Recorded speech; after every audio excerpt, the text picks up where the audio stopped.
team meeting went a little longer. Guys are a little excited today, so we got a little animated, I guess you would say, in our team meeting. So it's fun start. Excited to get going. You know, this is as a coach, this is what you love to do. You know, you love to be on the field with the players. There's so much that goes on in a million different areas. You know, this is ultimately why you coach. You get to be with the players, you get to get on the field, and more importantly, you get to, you know, build a team. And even though we all have the same, you know, wear the same color jersey, you got the paw and all that stuff, it still doesn't make you a team. You know, you have to earn that, and you have to develop that year in and year out. And so, you know, I love this part. I love starting over. I love, you know, the process that you have to go through. And, you know, obviously you get results each and every week, and certainly at the end of the year. And then you go and you process that, and you study that to the nth degree, and that's certainly what we've done this year, no different than any other year. We did a lot of good things last year, and we did some things that just, you know, really frustrated, you know, that really limited, you know, a couple more opportunities for us. So, you know, we spent a lot of time on what we call our quality control and our you know, just really studying the good, the bad, the ugly of everything, and then how do we get better? You know, is it personnel? Is it scheme? Is it coaching? You know, whatever, talent? Or are we not teaching it the right way?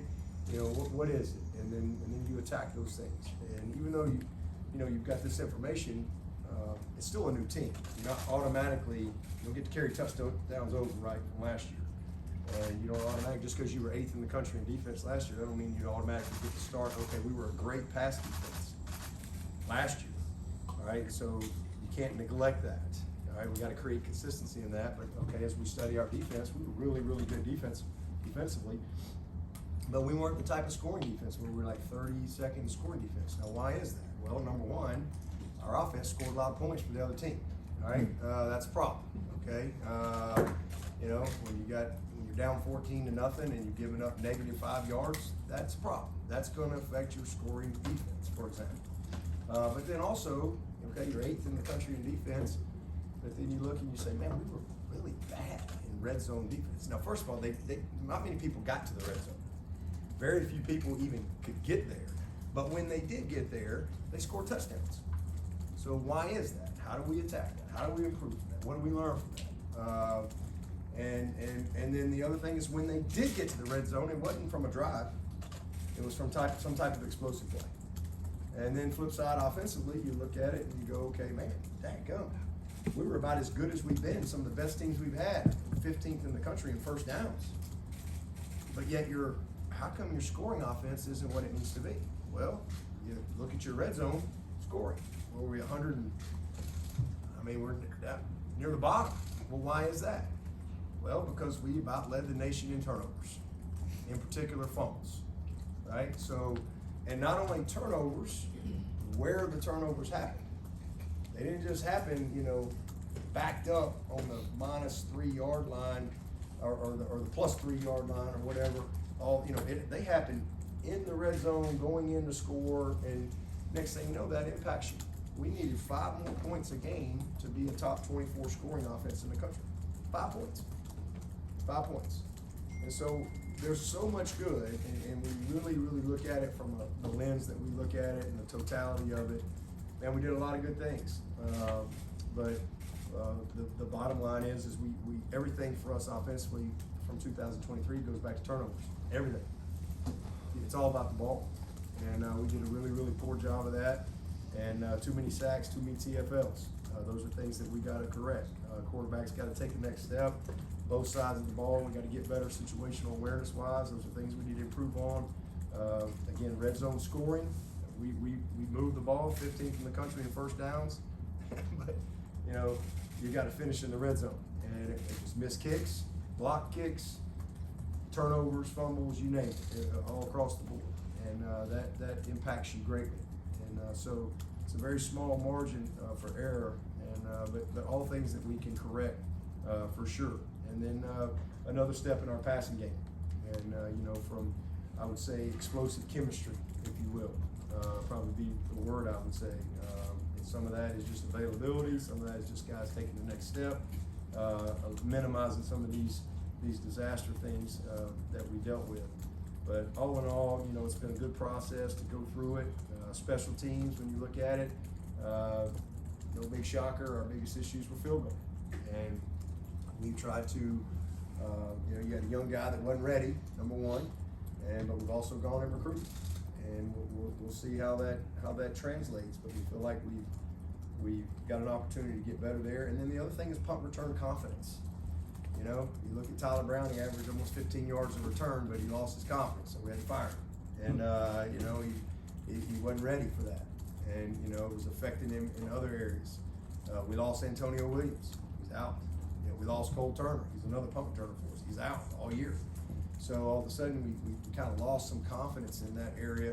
Man, thankful for Hamp Green. He kind of bailed us out and saved us, you know, down the stretch and just possessing the ball, because we ended up muffing 2 kicks, you know, and 2 turnovers, and those are critical. I mean, it's field position, that affects your scoring, all those things. So, you know, a lot of area for improvement. Other things, special teams with penalties, too many penalties that we had, and then you know, as you saw in the game, in the bowl game, we were really fortunate to win that game. We studied it. If you give up a special teams touchdown, you got like a 31% chance to win. So we open up the second half. We got 2 quarters to play. So it probably that 31%. That's probably based on a game, right? So I'd say we probably had about a, you know, whatever, 15% chance to win at that point. But we won. It's hard to overcome those things. And the biggest thing there, when you look at the kickoff coverage stuff, is we led the nation in kickoff touchbacks. I mean, we were elite, and that's a double-edged sword. Sometimes guys, all of a sudden, they just take it for granted, right? You know, crying wolf, right? And then all of a sudden the wolf shows up, and you ain't ready. And you know, that's kind of the case in that last game. So you got to just create that mindset and that mentality that you got to cover every kick like it's coming out with the right technique, you know, the right speed zone, bully zone, everything, and how you leverage the football. So a lot of stuff that we went through that I feel really good about as a staff and as a team as we go attack 2024. And you know, I love how the guys have worked. They've been a very focused group. You know, leadership has been good. Guys have been very attentive in our meetings and what we've been trying to do, mat drills, etc. So just ready to get out of the field and get started. From an injury standpoint, you know, long-term guys that you guys know that are doing well and working their way back. You know, Sherrod Coble is a scholarship player that, as y'all know, tore his ACL back in November. He's doing great. He's doing really, really well. He's, I would say, ahead of schedule is what they tell me. So, you know, he'll be ready to go by the time we get to the season. Jaden Lucas had the right hip surgery in December. He's doing well, but he'll be out in the spring. Walker Parks, another guy that y'all all know, a starter. He's doing really well. Our hope for him is to hopefully get some type of individual start. You know, maybe it might be latter part of spring or whatever, but to really get him into some indie type of stuff and get him back, just moving around from that standpoint. But he's tracking in a good spot. And then Watson Young, another young scholarship player that had torn his ACL, and so he hopefully be ready to go once we get to the season. Other long-term, Armand Mason, he's got a stress fracture, so he'll be out for spring. He's a guy that, again, I hate it for him. Super excited about his opportunity. You know, got hurt in camp last year, and I really hate that for him. He's battled back from that, and now he's got a little bit of a stress fracture, so he'll be out this spring, but you know, should be ready to go by the time we get to the season.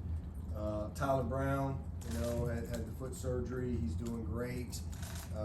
Not ready to go full go yet, but tracking in a good direction, and we do anticipate him getting some type of work at some point this spring. Same thing with Corey Gibson. He's the high school mid-year kid that tore his ACL at the beginning of the season last year out in Texas. He's doing well. We anticipate him getting some position type stuff and you know, just trending in a good direction. No live work this spring. Jay Haynes, he's coming back from a hamstring, not anything long term, but he'll be back at some point. Noble Johnson's going to be out. Obviously, y'all know about his situation. He'll be out for the spring. Ronan O'Connell is another young man that had a little bit of surgery coming out of high school, so he'll be limited as we go through spring ball. We do hope second half of spring that he can get a little bit of work as well. And Brandon Strozier is another guy who had surgery that's back in November that's trending in the right direction too. So those guys should all get back at some point. Vic Burley, Ronan Hannafin, a couple of those guys are working their way back in as well. Some guys that had some surgery at some point, either during the season or postseason. But other than that, we'll have most everybody out there and ready to go. And then obviously we had a couple of issues within the team, with Cape Hart and Noble, two incredibly disappointing situations. But two good kids, two learning opportunities from both of them. Those things, how those things are all handled, is all driven through the processes and procedures that are in place from a university standpoint. Kind of remove yourself from that stuff, honestly, just like you do from a guy getting hurt. You just remove yourself and let the doctors and trainers manage that. It's no different when you have a situation like we had. Kate made a mistake, and he's a great kid, and he'll learn from that. We'll handle it within the team. Same thing with Noble, and both of them.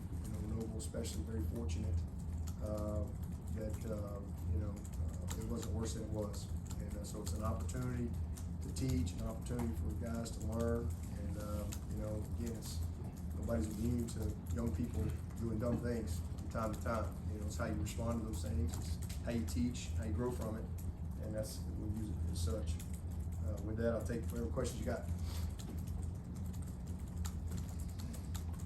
Is Noble suspended, or is that injury? No, he's not suspended. That's an injury. Yeah. Injury. Internal. It's internal. He's not suspended. Okay.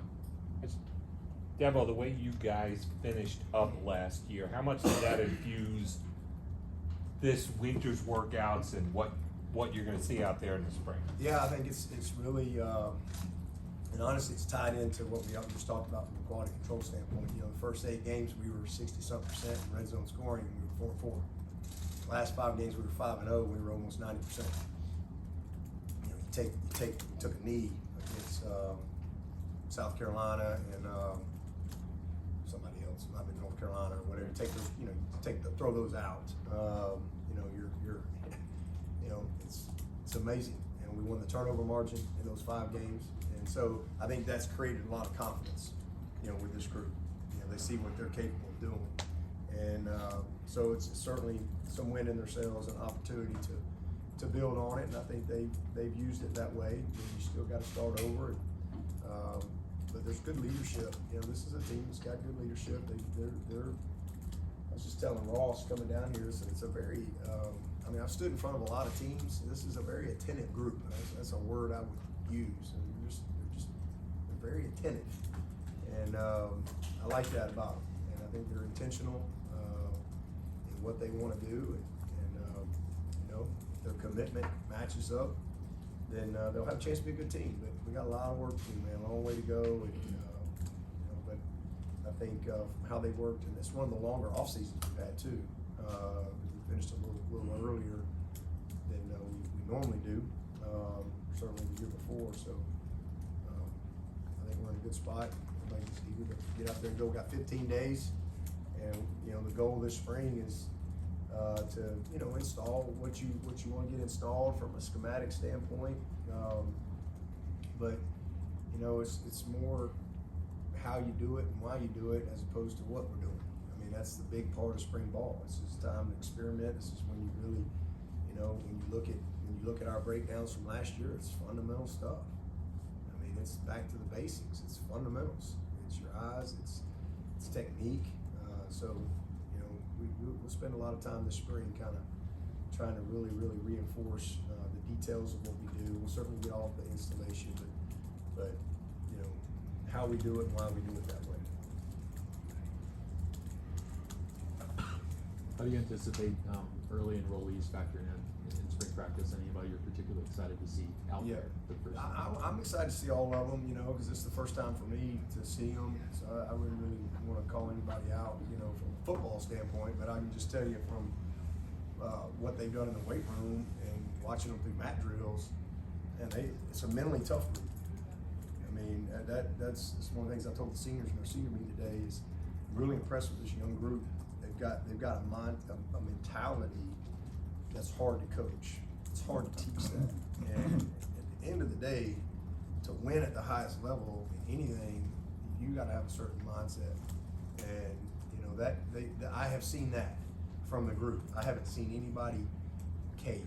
I haven't seen anybody hit the wall. I've seen, and that's a real credit to our staff and the recruiting, because you try really hard to recruit that. We're not always perfect, but I really like these last couple of 2 or 3 groups that we've signed. I think we got the ingredients, and we're excited about it. Seen some good effort. Guys that have caught my eyes, again, whether it be what they're doing in the weight room, just how they handle themselves, how they worked in mat drills. But now we got to get into the football side of it. So we got 16 of them here. So majority of our teams here, we got about 7 guys that will show up in the summer. So we've got a great opportunity to really, set a foundation for our team and not just create some depth, and not just functional depth, but elite depth. I think we've got the ability to have a lot of competition at every single position, and hopefully with that we'll create the type of elite depth that we need to have the type of season we want to have. Hey, kicker, obviously you don't have an incumbent. Are you excited about watching those two just kind of battle head to head? And what is the plan? Just give them equal reps and let them go at it? Yeah, I mean, one thing about kicking is there ain't much subjectivity to it, right? I mean, he either goes through the pipes or it doesn't. I mean, it's a pretty easy thing to evaluate. Now, obviously there's more to this. You got a snap, you got a hold, there's an operation, you got protection and all those things. But as long as all those things are the way they need to be, it's not a hard thing to evaluate. Is the ball up? What kind of consistency? All those things. So we actually started that process at the bowl. We were really fortunate because we had several of these mid-years were able to come. Nolan was one of them, and man, he was impressive. And I'm excited for Robert. I mean, Robert is. This guy's unbelievably talented. We've seen a lot of freshmen that have struggled. That's one of the reasons we made the move that we did, because man, I didn't want to just lose him, and so he just wasn't ready. He just wasn't, and hopefully he's going to have a little reset and get out there and go compete his butt off. Certainly can kick it in the stands. I mean, he can bomb it, so he's off to a good start there. But he wants to be the field goal kicker, so he's got his opportunity. And Nolan's here, and it'll be those 2 guys will battle it out, and we'll see what happens. What does the next step for Cade look like? Yeah. To you? Well, I think the biggest thing when you really study him is he did a great job with the interception part of his game. He had 8 interceptions, and only 4 really were him. So he did a nice job there. He did a great job up until Chapel stepped in. He finished with 8 in the year. Yeah, Chapel. 8 in the year, and but only 4 on him. So that part of his game, I'm really pleased with. The biggest thing is just too many disasters, as we call, like disasters or sacks and tackles for loss, and turnovers. He had what? We had 1 million fumbles, and I think he had at least 4 fumbles. So 4 fumbles, 4 interceptions. We'll live with that. He throws 4 interceptions next year. Hey, sign me up for that. All right, I'll be a happy guy. All right, so we need to clean up some of those stuff. But the fumbles, he took of our 29 sacks. I believe is what we ended up with. 8 were on him. He had way too many tackles for loss. So that leads. So what that speaks to is just pocket presence, pocket awareness. Just another step in that. That's where he's got to get better. That's a big, and he will. These are all things that he's very self-aware about. But to answer your question, that's just the bottom line. He's got to take care of the ball better. He's got to grow in his pocket awareness. He's got to grow in his situational awareness. You know, there was a couple of situational things that we did that just boy, some we got away with, some we didn't. And so, you know, this is a first-year starter. It's a first-year starter, young player. And what I love, which you saw the epitome of Cade Klubnik and how he finished the season. He never wilted. He showed a ton of resilience, a ton of leadership, and a ton of mental toughness. And when you got a big dose of those things to go with talent and commitment, you got a chance, you know. And that's one thing I was just telling the team, you know, that really your teammates and coaches want to see. They want to see the commitment be greater than the talent, right? Sometimes you got guys that their talent's greater than the commitment, right? And you know, it'll get them so far. But I want a guy, and that's who he is. His commitment. He's very, very talented, but his commitment is even greater than that.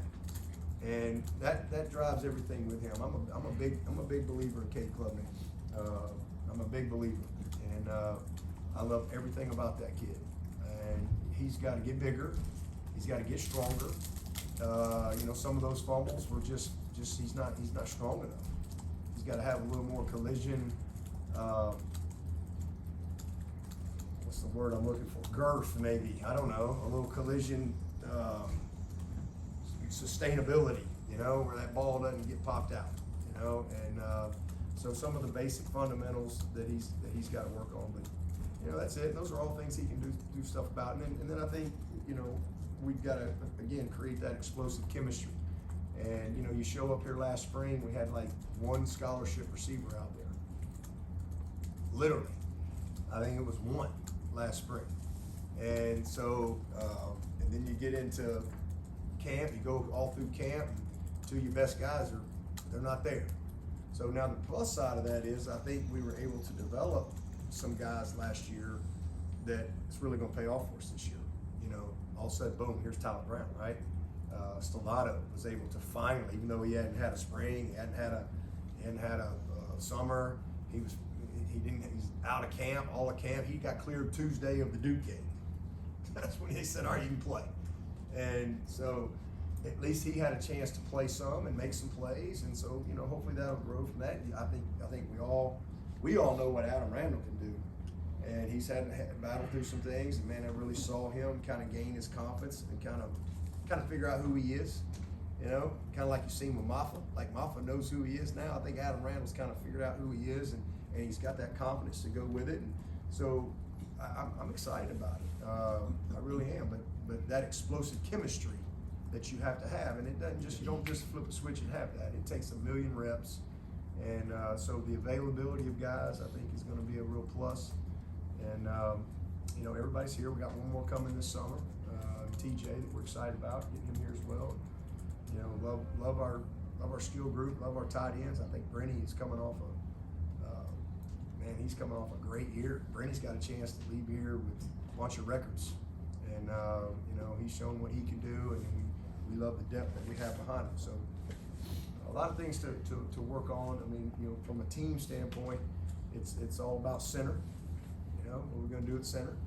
We're going to have a battle there. It's been a while since we've had 7 offensive linemen back that have started for us and won games for us. It's been a while. So to have, you know, 7 guys that have lined up and won games for us, that's where it starts. And then you got Linthicum in there, that's 8. He's going to be a guy that's going to have a chance to go compete and be the starter. Then you throw in a couple of those red shirts and Ian Reed and Big Zach, Big Flapjack. You know, excited about that. Dietrich, can Matt get in the tape? Can we get him? You know, if we just ever get that kid to get his commitment greater than the talent. That's kind of his talent is greater than the commitment. That's kind of where it's been with him, and if we can get that changed, then that kid can help us. And then you got you know, a couple of these young guys, and Elijah Thurman that's here right now, who's really flashed, and you see his athleticism. Mason Wade, same thing. You know, so we got some pieces that we really like, and so it'll be all about center and the competition there. And then we know what Brady can do, who's how does that other group emerge? We know what Maffa can do. All right, let's see, man. Let's see Jarvis and Jay and Adams and Easy Yomame. Let's see what all them guys can do this spring. It's gonna be fun. I was gonna ask about the center. Who are the other guys that you're gonna see besides Ryan competing there? Yeah, you'll see Ryan and Harris and Trent will primarily compete right out of the gate. We'll see how it all shakes out. You know, Elijah Thurman is a guy that, you know, obviously Watson Young we think has really good long-term potential as a center for us, but he's out. So, you know, we'll get him back at some point. But Elijah Thurman, those of you who followed him a little bit in recruiting, you know this kid, he played left tackle. I mean, he's a little bigger than J Mack, and he's got that type of athleticism and strength that can play left tackle, but he's powerful to play guard, but he's also played center. Like, you have verifiable film, you know, and so he's kind of a wild card in there. We'll see how it all plays out, but I think that's where it'll start for sure. Ryan and Trent and Harris they'll all get opportunities to compete, and we'll go from there. I guess at defensive end, we know TJ Parker obviously coming back, but who are some of the other guys you hope emerge at that spot? Yeah, well, we're really fortunate. We're really blessed with some guys that have a lot of experience, and so Peter Woods is the guy that gives us he's kind of the wild card, if you will. He gives us a lot of flexibility. So, you know, you'll see Peter and TJ out there at end, kind of starting out, and because we feel great about our interior guys and Peyton Page. Peyton's at a funeral. Y'all won't see him today, by the way. His grandfather passed away. Eric's dad, his dad's dad. So he's gone for that through the weekend. But Peyton Page, Trey Williams, Cape Hart, Steph Island, and we got a couple of young ones coming in here that we're really excited about. We got a deep group right there, and so we're actually taking Peter and Caden Story, are two guys that we've moved to in, and Peter will continue to play both, especially in like pass situations and things like that, and you'll see that through the rest of his career. You know, he'll be a guy that will be dynamic and move around. That's where it starts. Really excited about Hoffler, AJ Hoffler. I mean, he really developed last year, and you know he's a natural pass rusher and still kind of putting some of the other stuff together. Jaheim Lawson. We got. I told you about Armand. He's out. I'm really disappointed in that because Armand can help us. He would have helped us this year. So hey, we don't have him. So we got a little group. We got a couple of young guys in here. Kasai's here to see what he's doing. Darian will be here this summer. He's one of the guys that isn't here yet. You know, obviously Denhoff. This kid's played a ton of football for us and got a lot of experience this year. I think Rump's gonna be great for those guys. It's already been a really good transition there. And then you know, we'll see if Zaire can take a step or not. But you know, we like the group, especially with the addition. We felt like in our recruiting, we addressed our recruiting within our room, and there was nobody out there that we felt like could come in here and beat out Peter Woods. So you know, we roll with what we got, and I do think Caden Story is a guy that will probably be an intriguing guy as we go through the spring. He looks great. He's athletic. He's about 260, and he's got his body in a good spot. So I'm excited about the group. How does Peter, like, obviously the last time we kind of saw this was with Christian. How does his situation kind of, is it similar to what Christian? How are they similar or how are they different? Similar in that they're both dynamic, but Peter's fast. He might be the fastest D lineman we have. I mean, not that Christian's slow, God forbid. Christian, you're fast. Watching this, I'll be getting a text message from him. But Peter can fly. I mean, he's freaky. He's stronger. He's just he's a freaky dude, man. I mean, he can play anywhere, and you know he can play in at 290 and play it as fast as you need him to play it. That guy's a football player, man. He could probably play Mike Backer for us. So you'll see him, and you'll see us use him in a lot of ways, especially now that he's got a year under his belt, and he gives us a lot of flexibility. obviously TJ Parker, what he did last year was pretty special, for a freshman. And, but, he's just an incredibly gifted, fast, explosive, strong, powerful football player.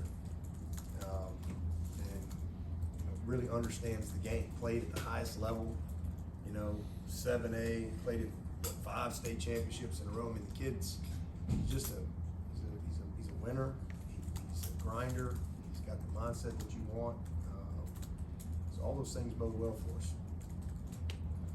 After the latest round of off-season developments with college sports, where's your head today about where it's going to be in a couple, 3, 4 more years with, National Labor Relations Board giving a basketball program the right to unionize, more talk of pure pay for play, NIL actually fading away, but the athletes becoming employees of the schools, et cetera?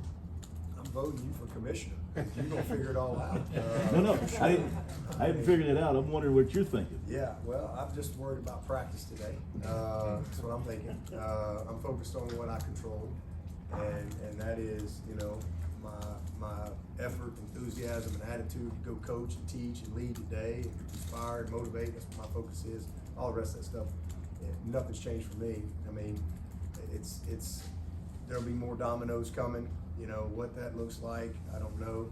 But for me, and I'm still about, leading these guys and trying to graduate these players, trying to develop them as men, trying to make sure they have a good experience, trying to help them win a championship.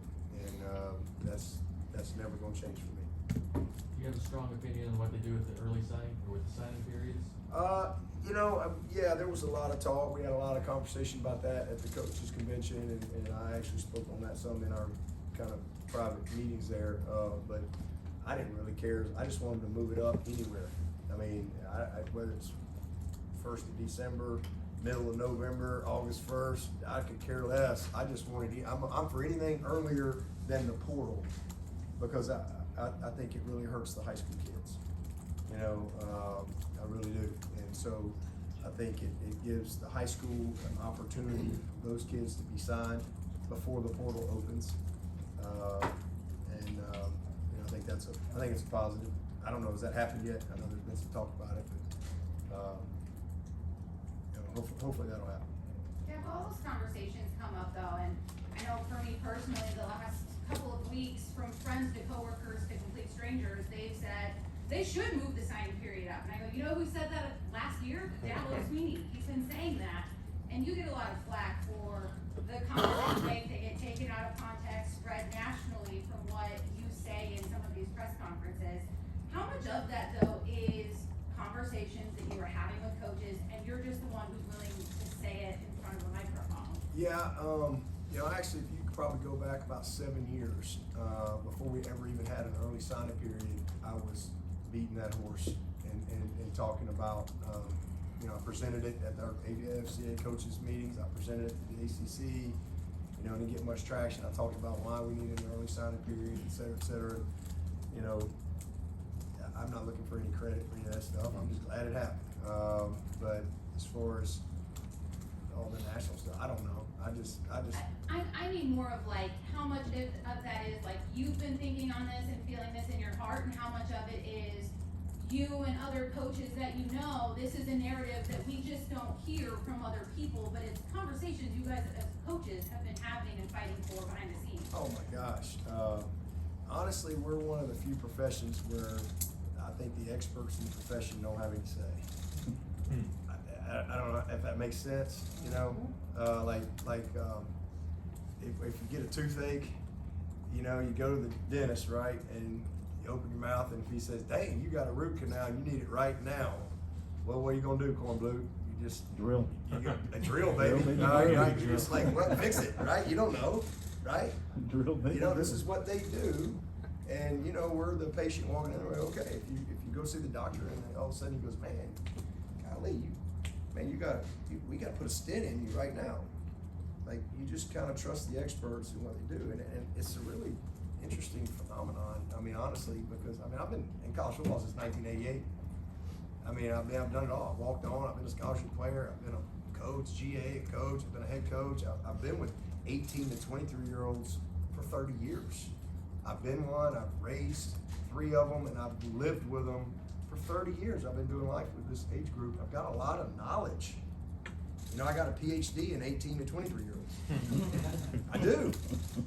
But I got no say. You know, and we really don't. Coaches really have we have very little input. I mean, we get to talk a lot. We get to these, that's why I hate going to these meetings. I said this at the AFC this year. I said, I don't even know why I come. I'm here because none of y'all gonna talk bad about me. But hardly anybody goes. I think there was 1 SEC coach there, maybe 2 Big Ten. And hardly anybody there. I don't know, 133 Division I coaches, and we probably had 50 coaches. And I said that. I said, this is sad. But in their defense, they know it's a waste of time. Because we sit in there and we moan and groan and we solve all the problems, but we have no authority. You know, and it's not that people have bad intentions, they really don't. I mean, the people that are making all these decisions and create laws, they don't have bad intentions. They're just not equipped to understand the consequences of decisions they make. They're just not. And so to answer your question, yes, 5 years ago, we sat in as coaches and not just ACC, but the leagues, and we talk as coaches and we go, man, this is a problem. Here's what's gonna happen. We're gonna have tampering, we're gonna have, and it's like, this plays out like just the way you wrote it, but you know, all you can do is just voice your opinion. We don't have any, we really don't. I mean, so you get criticized a lot for speaking what you think is your truth and speaking what you think is you know, I mean, it's what you've been equipped, it's what you've learned.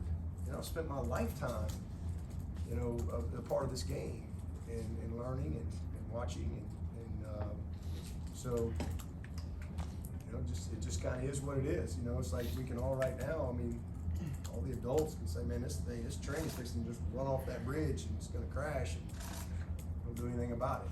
And kind of like that movie, The Fugitive, right? When it's gonna go off and then now we gotta go figure it out, right? All right, now what happened, how do we fix it?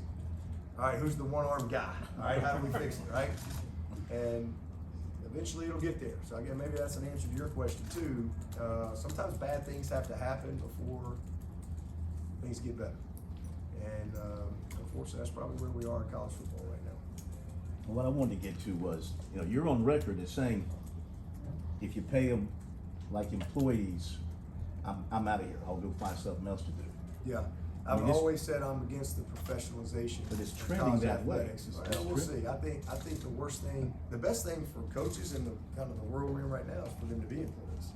The worst thing is for them to be employees. That's not a world that we want for 18-year-olds. I think we've lost our way, and we need to.